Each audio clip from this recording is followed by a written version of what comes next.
Bonjour et bienvenue dans le JT de ce mercredi 17 mars. Nous nous intéresserons aujourd'hui aux frais professionnels des salariés en télétravail, à la mise en demeure du débiteur d'une somme d'argent et à l'index égalité 2021 en progression.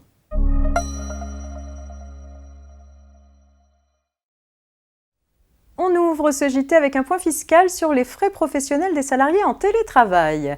Vous le savez, la crise sanitaire a entraîné un recours massif au télétravail à domicile. Dans un communiqué de presse du 2 mars dernier, le ministère de l'Économie a annoncé des mesures bienvenues en faveur des salariés applicables au titre de l'imposition des revenus de 2020. Ainsi, les allocations versées par l'employeur couvrant les frais de télétravail à domicile sont exonérées d'impôt sur le revenu.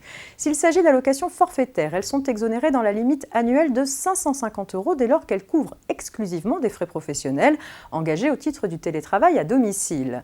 Ces allocations ne seront donc en principe pas incluses dans le montant pré-rempli figurant sur la déclaration de revenus qui sera adressée aux contribuables. Cependant, ceux-ci devront le vérifier au moment de souscrire leur déclaration et corriger le montant pré-rempli le cas échéant.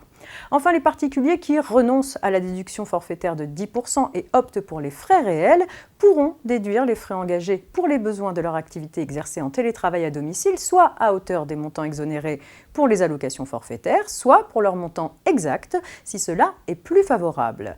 Les modalités d'application de ces nouvelles mesures seront prochainement précisées sur le portail particulier du site impôt.gouv.fr.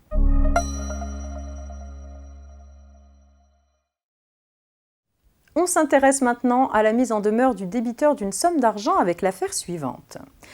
Pour mémoire, vis-à-vis d'un client particulier, c'est la mise en demeure qui fait courir les intérêts de retard relatifs au paiement d'une somme d'argent.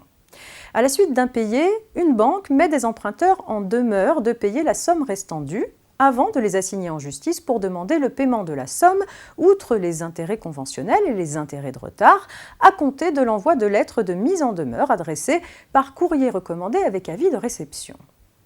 Les emprunteurs contestent devoir payer les intérêts de retard. Les lettres adressées en la forme recommandée avec demande d'avis de réception sont revenues à l'expéditeur avec la mention « non réclamée ». Elles ne sont donc jamais parvenues à leur destinataire. Pour les emprunteurs, ces mises en demeure jamais reçues sont impuissantes à faire courir les intérêts de retard. Ce n'est pas l'avis de la Cour de cassation.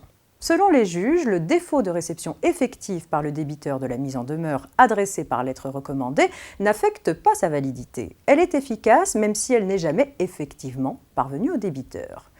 Concrètement, cela signifie que le débiteur ne peut pas faire obstacle au cours des intérêts de retard en s'abstenant d'aller chercher le courrier au bureau de poste.